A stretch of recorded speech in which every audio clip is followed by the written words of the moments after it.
Sometimes I wish we could go back to a time when things weren't so complicated. Welcome to the complexity of toilet paper, the podcast that dives into the everyday moments where we overthink, hesitate, or just get stuck. I'm overthinking. I'm overthinking. Let's hear it for the toilet paper! Through honest conversations, unexpected insights, and a whole lot of humor, your hosts Phyllis Martin, Mark Pollock, and Al Emmerich are here to help you roll with it and make your life a little less complicated. One conversation at a time. That's right, dude. The beauty of this is its simplicity. Speaking of which, it's time to enter the stall. Put the lid down, or not, depending. Get comfortable, and roll with it. Oh, worry not, dear friend. It's really quite simple. This is the complexity of toilet paper. AHA. Now, you might just think of those three letters as a couple of vowels and a consonant. But when you put them together and you create aha or aha, you end up with the realization that you have a powerful word, like an aha moment. Welcome to the Complexity of Toilet Paper's final episode of 2025, episode 18, and a series of aha moments. How does it feel, Phyllis Martin, Mark Pollock, to be sitting here in the bowl, in the stall, having accomplished a year's worth of this crazy shit? I can't believe it's been a year. I can't believe season 1 is over. How'd that happen? It feels like yesterday we were recording our first. It's been more than a year. Well, with the planning and stuff, yeah. That's true. Yeah, but I mean, I don't even remember. When did we first launch an episode? June 3rd. Okay. June 3rd was the first. Yeah. And technically speaking, we had recorded what, like 5? Mm-hmm. No. Yeah, maybe 3. Maybe 3 at that point. Yeah. But there was a lot of planning that went into it ahead of months. Yeah. So we're here to talk about the aha moments of the year. And Phil, you put together, as you always do, some sort of an outline, but I was curious, even before we start getting into this outline, when you were thinking about how do we look past on a year, what were you, like, the first thoughts that came to you? Like what were the first things that hit your brain when you said, oh gosh, it's the last episode of the year and we're about to do another year? Do you remember? Well, I feel like the stop and the start of it, so like the coming to an end of a year, really had escaped me because it feels very natural to be together. Like we're in such a routine in a good way together, that it didn't really dawn on me that there was like the moment in time was coming. So it really wasn't until Al, you had sent over like the way that you had been thinking about it that I thought, oh, well, this makes perfectly good sense. I think I knew, because I'm nothing if not self-reflective, that I would have ahas myself. But then, broadening that out a little bit to think about it in different dimensions and different ways made so much sense to me. But now when people say, like, how's the podcast going? It's like saying, how was breakfast? Because I feel like it's just part of who I am. Mm-hmm. It's part of who we are. It's a whole lot of fun to do. And I'm always learning. And the more listeners we have, I think the feedback and just, what people are willing to share, I found really fascinating. We need to give you some insight. And she might put me in timeout for this one, and I'm willing to take that. But so we tried to record this show like a week previous to our normal launching. We're doing it and it's the end of the year, it's the holidays and all that. And we had some technical difficulties. And so the way our schedules worked, the only time that we could actually record this show was on the 22nd of December, which is literally I had something all day, and I'm coming right off of an event down in St. Augustine. Phyllis wakes up at like 4 a.m. in the morning, and so this is so past her bedtime. So past my bedtime. And so what you need to I know, should have worn my jammies. you're getting the real Phyllis. I mean, this is, but just before we crack the mic, Mark, back me up here. Oh, just before. yeah. We were like, hey, how's it? We always like, before we open the mic, it's like, hey, how you doing? And Phyllis is just like, STFU, let's just go. Okay. Yeah. Like, 100%.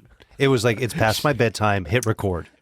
yeah. We got to start now. Yeah. And also, I was watching this great, I don't think it's a documentary. I don't know what to call it. It's on Netflix, but it's about 1975, like the different facets of 1975, which I was finding fascinating.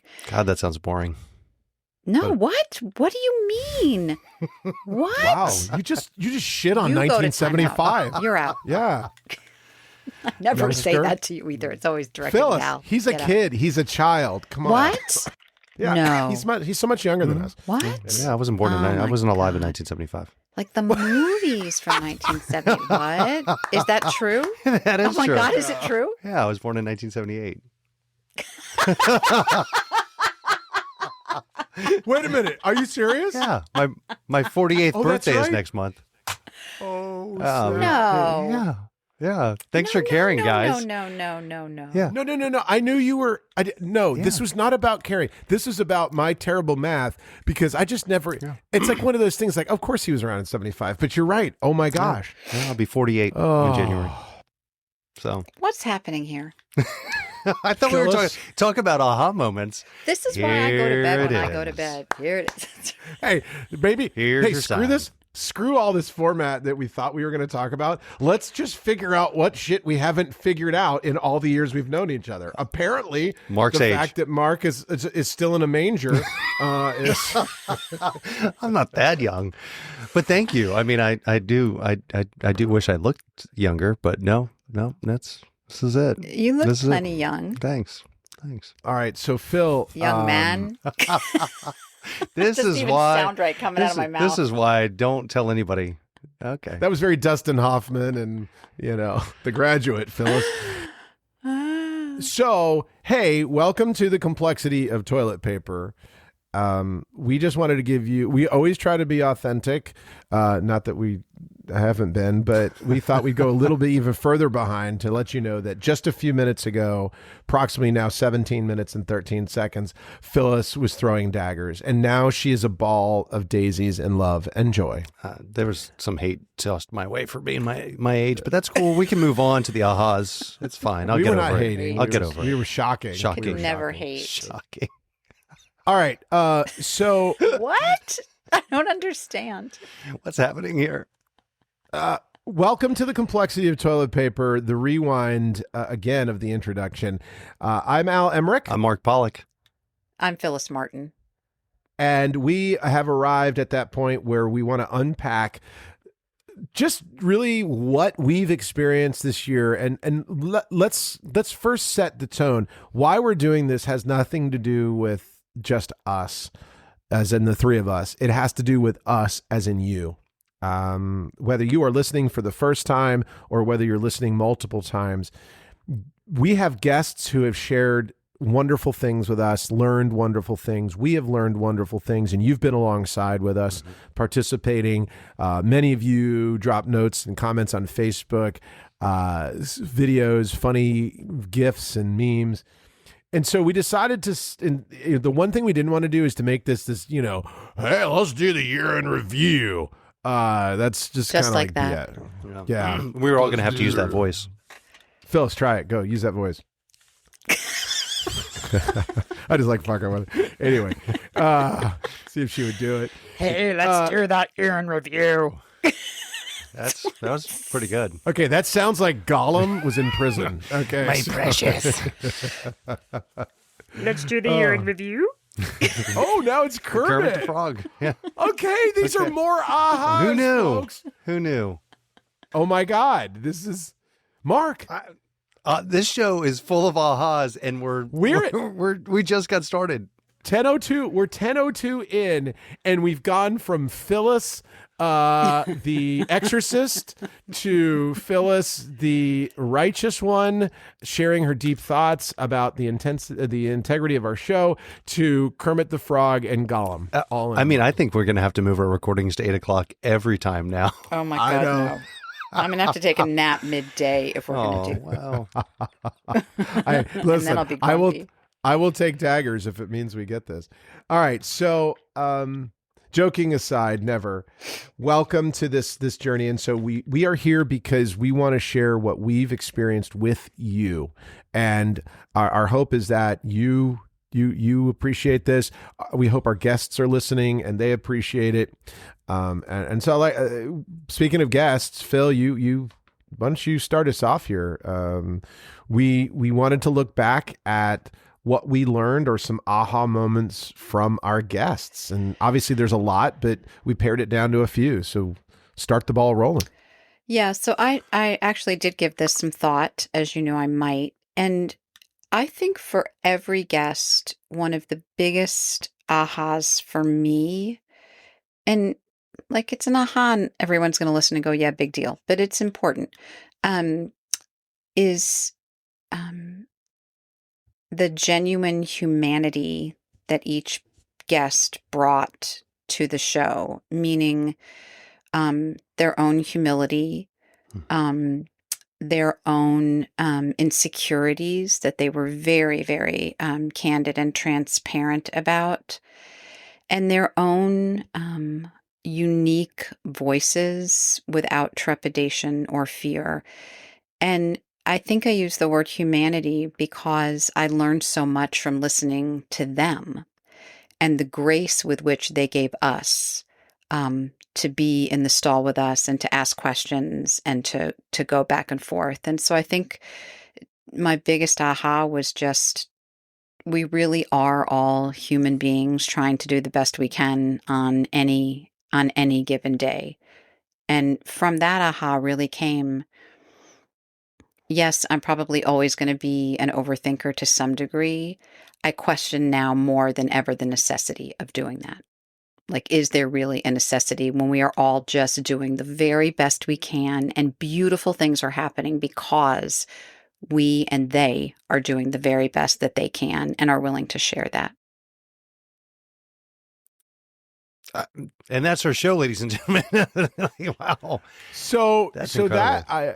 Phil, I mean, there's so much there. I mean, honestly, I thought we were opening up, starting with just like specifics from guests. I mean, I think you just put it to the end of the show already. I mean, like, that's like, Told you I have to go to bed. oh, that's the Welcome to the 13-minute show. Thanks, Phyllis.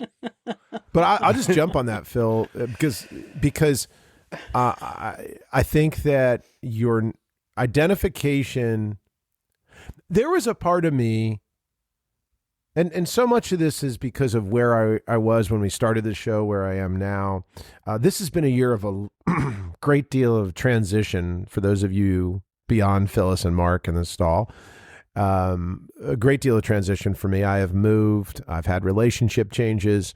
I've had job, career transition.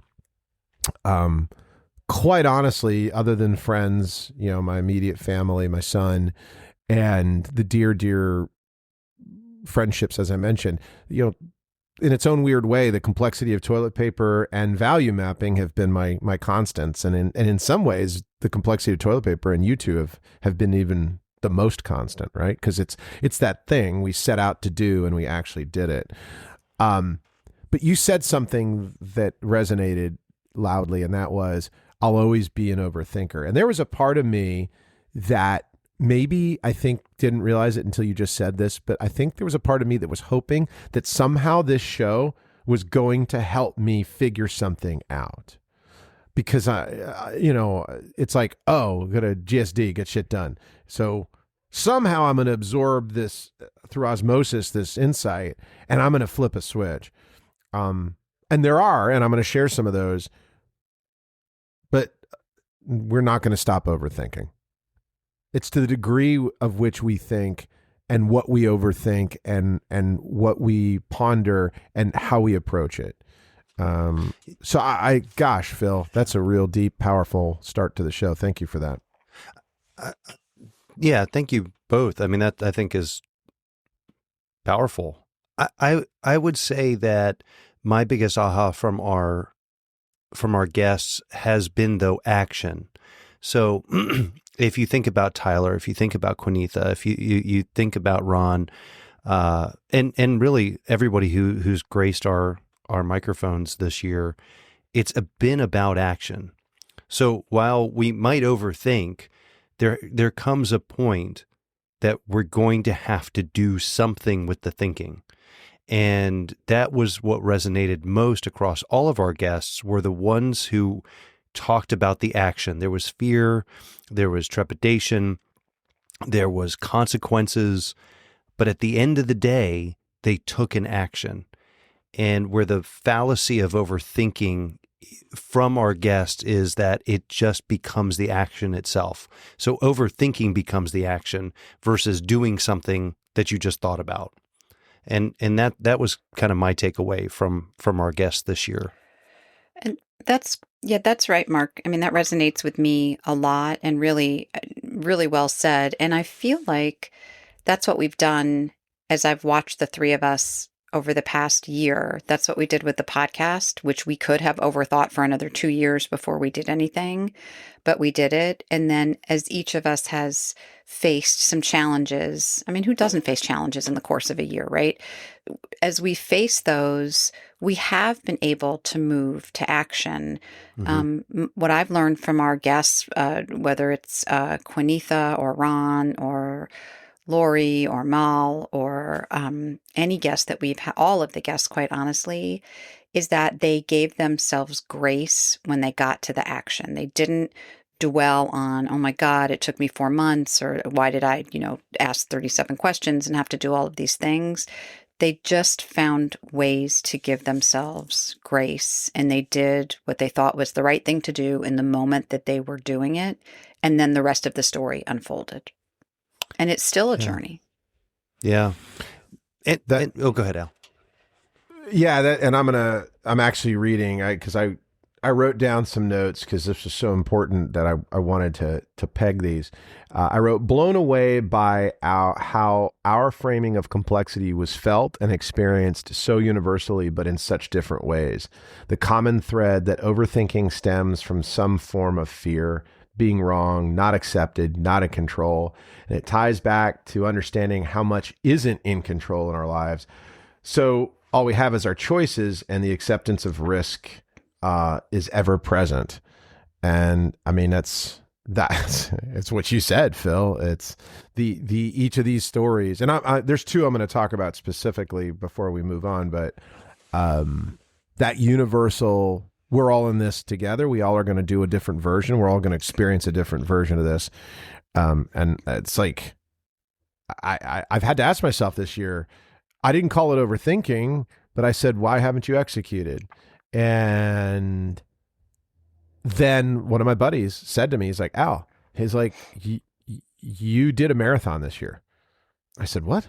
He's like, yeah, you ran another, because I ran a marathon many, many years ago. I never was a runner, and I ran a marathon. Then I ran a second marathon, and then I ran 12 marathons. And for 10 years, I was unstoppable. I ran. And I said, I don't get it. He's like, you did what you said you were going to do. You recorded a podcast. You started a podcast. You recorded and you produced every other week. And you and Phyllis and Mark never gave up. He's like, you did a frickin' marathon. And I was like, oh my God. I was like, thank you. Thank you for that gift. And that's that execution. No overthinking there. Thank you for sharing that. I think before you get to your stories that you wanted to highlight, the other piece to the thing that I learned before we move on from this section is, and if our guests are listening to this episode, I just want to thank them for their authenticity. They knew us in some form or fashion, and in some relationship. They likely knew the two of you. I think both of you brought most of the guests, if not all of them. But they didn't know the. Yeah, it's because you guys are older.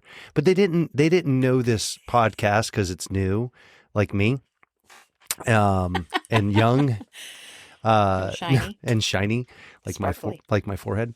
But they showed up, and we say it a lot, authentically, and they shared vulnerably. And I think what that taught me as an aha this year is that it is safe to show up authentically and vulnerably to situations, and it's encouraged to be me versus some sort of an avatar. And they weren't interviews, we had conversations. Oh yeah. And Yes. and I think that was just another piece to what resonated about this show to me. Mark, that is so freaking spot on. Because do you remember in the beginning, we were actually, well, that was one of the ahas in the production side of this, was like Mark and I, with our broadcast background, we were formulaic. We were concerned about being formulaic, and we ended up being a little formulaic. And somewhere in the distance there, in the Michigas of all that, we realized that we were having these conversations. We weren't interviewing. And you guys called me out on that. You're like, hey, this one kind of felt like we were interviewing. And that's what I think people appreciate. That's what I always hear back from people, that they appreciate, that they feel like they're just sitting with us. Yeah, which is the point. I'm just going to hit this super quick because I had an aha moment with every single one of our guests, but one of them was with Lori Shore. It was episode 11, Life's New Normal. She said, I had to learn how to manage the fear so it didn't take away my joy. I will never forget that moment. Brought me to tears. Forget the fact that we're diabetic and she has a son with diabetes. Mark, obviously the personal connection you have, but especially this year, this idea that fear was actually stealing my joy. That was just transformational. Another one, and both of these are your guests, Phil, so kudos to you. Episode 5, Toby Kinsel. Power is the rate at which energy is transferred. I'm going to repeat that again. If you've not heard that episode, power is the rate at which energy is transferred. That blew me away. Right? Yep. I had never looked at the, how do I put it? I guess the external visualization of my own overthinking in a way that Toby articulated it. She put a physical structure to this thing we do, and so that I could visualize it. She gave energy a framework that I had not connected with in my own life. And I am Mr. Positive Energy, and I bring energy and all that. But I'd never looked at overthinking as a stealing energy. And if that's happening, that means it's transferring to others. And then we had that moment together where she was talking about that, and we realized the more we overthink this show, we're actually bleeding that energy into each other. It was really popping. Did I just say it's really popping? That was good. Wow. You did. Yeah. You did. Okay, no, I just definitely am like 700 years. Hold on. Where's my beeper and my cane? You be popping. Okay. We just lost any demo that's below the age of 70. Yeah. Thank you. Yeah, thanks. All right. So planning and producing was another theme. Like as we've been planning and producing this show, what Mark, what aha did you have, or you want to talk about? I'd say it goes back to us when we first recorded the first one or two episodes where I kept watching the clock. And I think the perfection kills momentum, and it killed conversations. And when we decided to become less formulaic and just show up, we have more of a structure now. Thank you, Phyllis, for putting together the structure of the shows, but it's open and it's fluid and it feels it. I can't imagine. I don't think we would have survived had we kept producing this like a radio show versus a conversation. So to me, that tone, us showing up, relatability, those are some of the words that come to mind when I think about the planning and production. When we think about our shows and what we want to produce and what we want to talk about, it's things that we know are important to our friends, our family, us, and we feel like that's going to resonate. And that was a cool aha moment of, boy, there are all these topics that we can cover. So that was some of my learnings this year. Phil, can I jump in? Please. Yeah, I want to dovetail on that. So I wrote control, trust each show as its own organism that will evolve imperfectly. Letting go of, quote, helping Mark and Phyllis, allow them to be their own and not being the solo Joe. I mean, this was a thing. Like, I did improv for years, and one of the things I had to learn was, having been also an MC and a master of ceremony and been a spokesman and all that, you got to learn how to share, and you got to learn, and sharing is about giving up control. No, sharing is about sharing control. Sharing is about trusting. Control is about trusting your partners. And it was a huge, huge moment. And I didn't realize I wrote these as two separate things, but what you just said, Mark, was like, no, they're the same. Let go of the perfect structure. I had no idea, yet knew it subconsciously, that our mix and blend is so serving of our desire to help each other and serve others. Folks, our fellow stallers, you know this about Mark, Phyllis, and I. The genuine heart that we love other people and that we want to improve and help other people that is behind this show, that is why we're still at episode 18, and we're going to be at episode 118 and 1018. Mm-hmm. And somehow that has superseded all the technical stuff and the structure, and that trust in each other, allowing us to just do the shit we're doing right now, having this conversation unplanned, has been so beautiful. So yeah, Mark, man, dude, left punch, left brain, right brain. Love it. Phyllis. Yeah. So I'm going to take a little maybe different take on it. And I think that I will say that it is really, in my opinion, because I know I'm getting it. It's my bedtime. I've already discussed that with the two of you. Oh, it's past your bedtime. It is so past my bedtime. Because of the genius, technical planning, processing skills that the both of you bring, we have the freedom, Al and Mark, to do what you just said, just to sit and have a conversation, because that back end, which I only know because I know the two of you and what that actually takes to produce a show, is being produced so beautifully and with such care. So it's really important to me that our fellow stallers, which almost makes me want to bust out to a rhyme when I say that, but I won't. What? I will. I know you. My last aha is, and this is, wow, this is so apropos, man. How to not be performer Al and to be Alfred Emmerich versus Al Emmerich. And Megan, I'm calling you out. You know what I'm talking about. We have a fan of ours named Megan who I met through a keynote speaking event. And, but Mark, this also speaks to you. Like when we were having that special moment driving back from Charleston, South Carolina, and I mentioned to you a bunch of stuff that was going on. You were like, well, you got to decide who shows up in this relationship or this thing. Is it performer Al, or is it, stage Al, or is it just Al, this Al? We all have our own versions of that. But this has been a year of real understanding Alfred Emmerich, who is a different person than Al Emmerich. And they're both beautiful people, and I love them both. But there really is a difference. And it became so apparent because it was tied to that first thing I mentioned about the show producer, the voice, the broadcaster that you and I were talking about, Mark.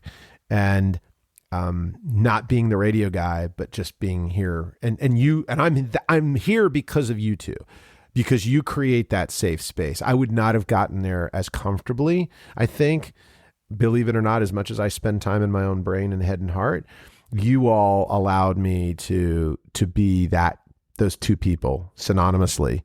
And I'm just forever grateful. So, yes. Well, it's special for all of us when we show up like we do. You know, I'm glad that it impacts you, but it really does. I don't want to speak for Phyllis, but I think this relationship of showing up and having these conversations impacts us too, and helps us understand who's showing up that day.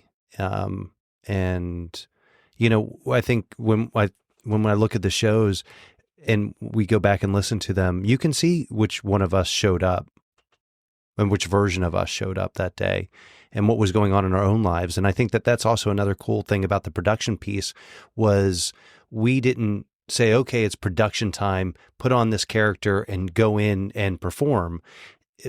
We had shit days and we still had to record. We had great days and still recorded. And we had family events that we had to work around and still recorded.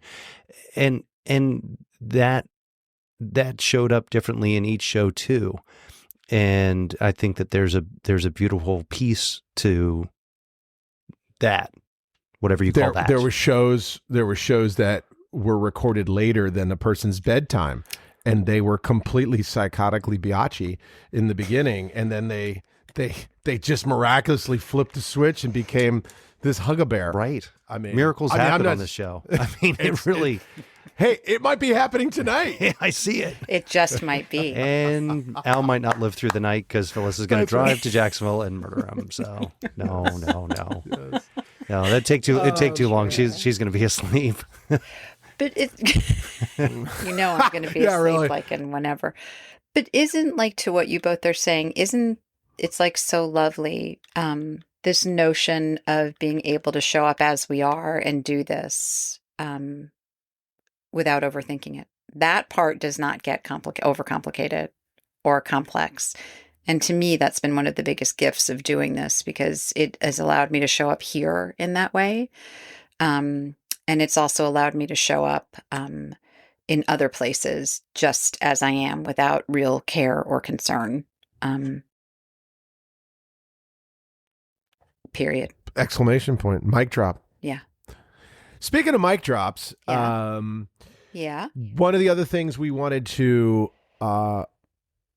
speak to was what is an aha moment we've learned from each other. Now, I know we've been, about each other, not from each other. Now, I know we've been talking about these already in a variety of different ways, but I'm going to start off here because we just said mic drop. I learned, Mark, I did not know how profound, and I'm not being funny, but I know Phyllis is going to want to make a rap because it's profound. I wrote profound recapper. like Mark is so. But seriously, Mark, you've always been this person that has been able to state things beautifully. You and I were, what's the word? Mellifluous? No, or Mellifluous. Is that okay? We both know how to talk good and talk right with pretty words. But I mean, dude, there is not a show. And then, of course, there was the drive back from Charleston where you were like, baby Jesus, which is like, but seriously, man. So that was it. And then Phyllis, I've known you since 2013, 12? 15. No, 15. Yep. Sorry. So 10 years, and never did I always knew we adored each other. We respected each other first. We admired each other. Then we grew a friendship. But all along that line, I saw hints of it, but I never saw it coming. And that is, I'm going to say the bad word. You are fucking funny as hell. You are a funny Trying to person. redeem himself. No. I'm Teasing throwing it you. down, man. Your humor is wickedly Thank you. shrewd, sharp, funny, and I want your laugh on speed dial when I leave this earth, because that's what I want to listen to. And then lastly, the pride in your growth. Like, we've talked about this on the show, but the aha for me is that I can count on maybe 10 toes and fingers over my 58 years of living, a situation where I can say I watched somebody grow and I saw it happen, and it wasn't my child. And your growth in this show, from where you were, growth in your confidence, growth in your own expression of your humor, and growth in your confidence that you belong on this show, has just been remarkable. And it's been a treat. Yeah, it's been a treat to watch. I mean, the growth in the studio still, I mean, I think I'm still looking at the same pillow that was there 7 months, shows ago, whatever. In fact, that probably was there. I'm never going to get rid of it just because you said it. No, yeah. But anyway, that's my aha for you guys. What I experienced and the aha that I've taken from you. There's something I've learned, but I'm going to hold off on that. Give you guys mic time here. It's not burning my mouth. So I'm going to jump in because, yes, I mean, Mark, like your ability to synthesize everything at the end of a show or sometimes midpoint, like so profoundly and beautifully, is absolutely an aha. But I have like two others. And one is just what a beautiful writer you are and what a beautiful content creator you are. I mean, Thanks. I can't, like, I never saw that coming. I knew you were going to be good, but you're really, really, really, really, really, really amazing. And I didn't see that coming. And then I will also say, your patience, I won't speak about Al, but I will say with me during really hard times of that growth. I'm not sure I'll really ever be able to repay you for that, but you have had you have like been so kind and gracious and patient, which I genuinely appreciate, particularly when we were first starting out, and doing this. So, all big like ahas and lovely things. And Al, like, I always knew you knew how to do cool stuff, but I mean, Mark really said it best. Your ability to like when I heard the first show, I was like, oh shit, it's good. He's good. I mean, it was just like it, and it is amazing to watch you do that. Is a gift unto itself, and it's a big aha moment. And then I would say too, I think the coming together for you of so many different things related to the show and not related to the show, and your ability and willingness to articulate that and to keep driving hard even when the road is dark and scary. It was just a huge, what a gift it is to be here watching you doing that and being somehow a small part of that journey. Thank you. Also, Wow. your abilityness. This is why we don't do this after 5 o'clock. Your ability, like, it's so fun to start the show because I never know what you're going to say, and I really don't know how you do that. And Either do I. That's the good part. there's that. And Mark and I are always like, "What's it going to be?" Yeah. I have $10 on green beans. What do you have? Right? Yeah. I thank you both and for saying what you did. What you did, Al. Starting with you, my aha moments. If you, for our stallmates, Al and I met in a very interesting way through a dear friend. And I mean, I didn't really know Al at all, other than someone said, you should know this guy. And to see the talent that you have on so many different levels and the different abilities you have outside of the show. I mean, yes, you rap or you come up with something at the beginning of the show. I mean, we were having, Phyllis is yelling at you, you hit record, and then all of a sudden something pops out of your mouth, and it's amazing because it's always great and it's always funny, and it always relates to the show. And I don't know how you do that. And it's a wild talent. But I've also seen you outside the show, and I really think that the way that you connect with people, yeah. You've got a great voice, and you can do fun things with it, and that's a cool talent. But your ability to connect with people at a heart level is really impressive. The events that I've gone to with you, and not just one-on-one. I think what people don't see who listen to the show, but maybe they feel it, is your ability to connect with really large groups of people at one time. And I find that fascinating. Like when we went to that MS thing event, and, there's a couple hundred people in the room. I don't know how many people there. It was busy. It was packed, right? But people felt connected to you. And that's just a very interesting and wild talent. And you bring it to the show, but it's also you. Authentically, that's how you show up, and I just that was a neat learning experience to see the different versions of that. And then I'll say another aha is, and more of a thanks, regardless of what you have going on, you have shown up for me on my darkest days with positivity when I knew you were struggling to probably get out of bed. But you showed up for me. You've shown up for this show. You've shown up for others that we'll never know about because you won't say it, because you are humble, even though you're arrogant. No, I'm kidding. I'm just kidding. It's kidding. Yeah, hey, I am a really good arrogant. Yeah, no. All kidding aside, like you, just trying to break the tension for a second. You show up for people fully, even though you have a lot going. So this has been a tough year for you, but no one would have known if you didn't say it. And so I think that's just a beautiful attribute that I would have never known about you. So it's true. Thank you, man. Yeah. Phyllis, yeah, I got to echo. I obviously just met you this year. Well, as long as this show's been going on, right?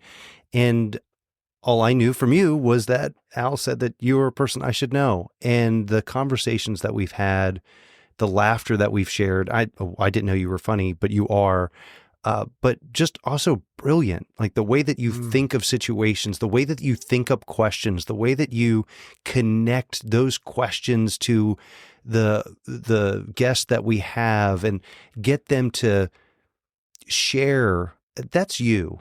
And I really appreciate that about you. And I know you're busy and you show up for this show. And you create outlines and you think through it, and you are probably the most prepared out of all of us showing up on recordings. And I really appreciate that. And you're wicked smart and funny. Hell of a cook too. Oh my gosh. Hell of a cook. Yes. Who knew? Makes a mean cocktail as well. And I just want to, I'll end on echoing the growth. When you had called, and since it's vulnerable and authentic, you were like, I don't know that I can do this show after a couple episodes. And we were like, we're not doing the show without you. There's no way that this thing happens unless Phyllis is part of it. And to see where you started, like, I don't really know, to you're all in. And I mean, over 7 months, that's incredible. That's incredible. And, so thank you. Thank you.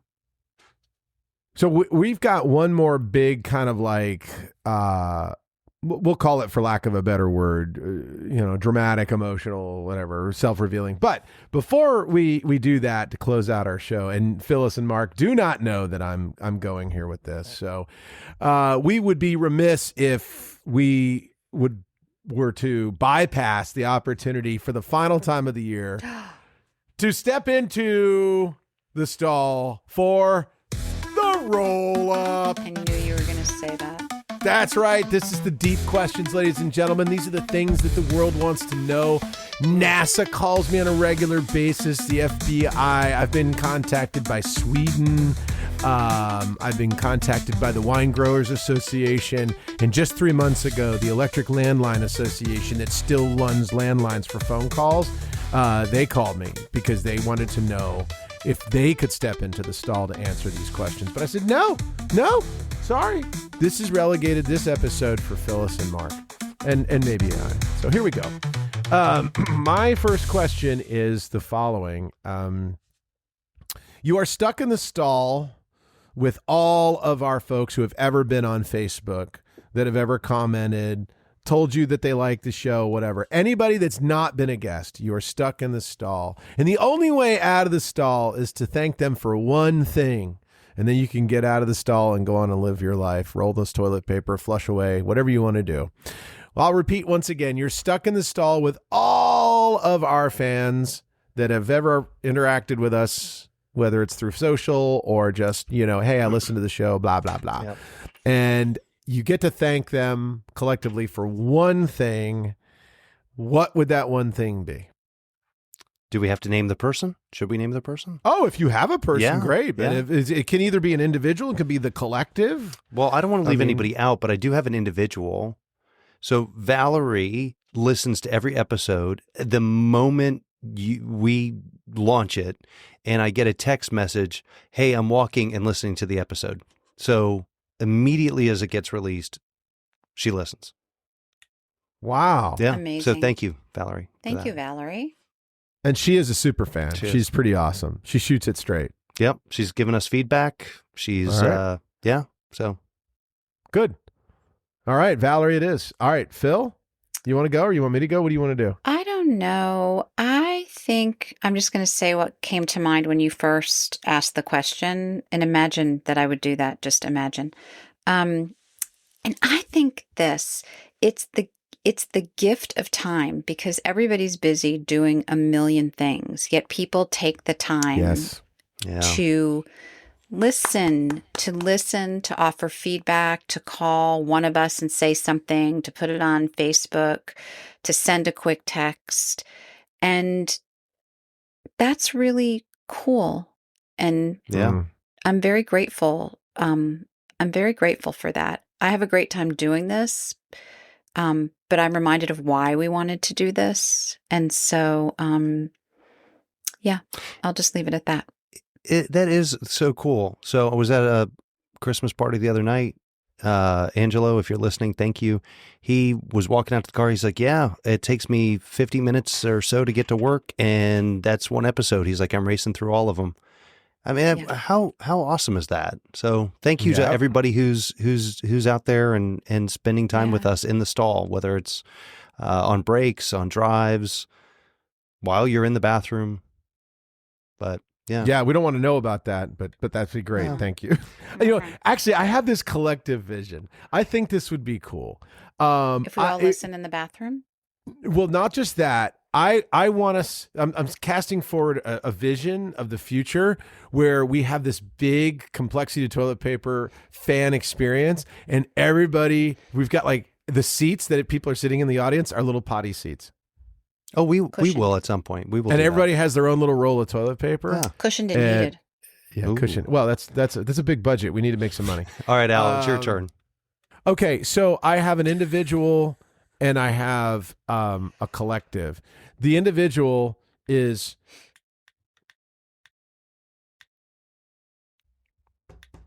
Ooh. He's gonna laugh. He's my longest time friend. His name is Eric Cardistuncer. And I've known this guy since I was 7. And I don't talk about him a lot. He lives in New York. He's truly one of the most brilliant individuals I've ever met. He's a great author. He writes children's books that are really amazingly powerful, but they're also really truly meant for adults in many ways. Anyway, Eric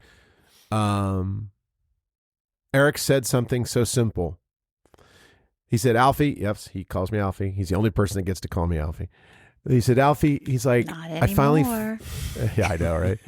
He's like, I finally figured out your show and I understand you. Wow, it all makes sense. Mm-hmm. I'm so glad that you're doing therapy so publicly. Wow. And Whoa.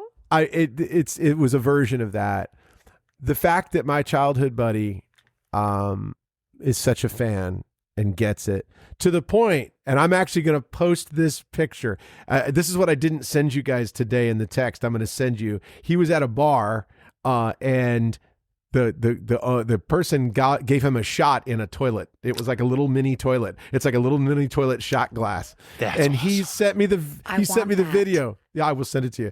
He sent it to me. He's like, Al, I just wanted you to know I'm out. And man, this is for you, dude. This is for you. Anyway, so that Eric Cartestenser, I love you and thank you. But the other thing is the following, and it's a simplified, believe it or not, from me, version of what you guys have both said, and that is, to you, our stallmates, thank you for your presence. Whether you've done one episode, a half an episode, you've listened to them all. You have a busy life, you have other things, but now we're part of your consciousness and you are part of our collective consciousness. So my appreciation is there, but my aha moment is to get out of here is to say, to get out of the stall is to say thank you for your presence. So yeah. we took the roll up and we of course brought it back to serious. All right. I'm gonna close with two questions for you guys. The first is what have you learned for most about yourself that you just love that's happened as a result of this show, and then the second part of that is what are you most excited about that you look forward to in 2026? With regard to the show? Yes. Yeah. Like you're like, boom, I can't wait.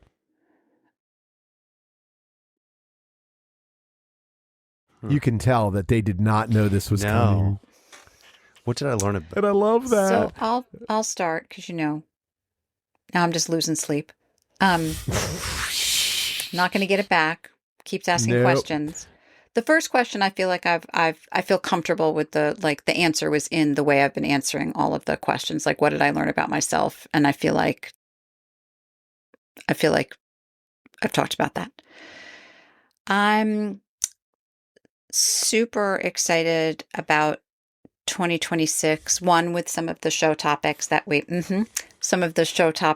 have planned and lined up, and also our approach to some guests that might be forthcoming. And then, in a perfect world, our plans materialize to help us reach more people, and more people reach us at the same time. And I think 2026 will be the year that happens. And of course, I'm always excited to spend time with the two of you, maybe not at 9:00 at night. Unless, of course, we're out for drinks and that becomes something different. And we end up in a bathroom stall together taking pictures like we did and buying a boat. Yeah, that's exactly right. Let's see. What did I learn about myself? So much. I guess we could record for another hour since Phyllis is happy to be here. No, it's the marathon. It's a marathon. That's why I have these pillows behind me. Wake me up when it's my turn. Don't edit out the snoring. No. I'd say that the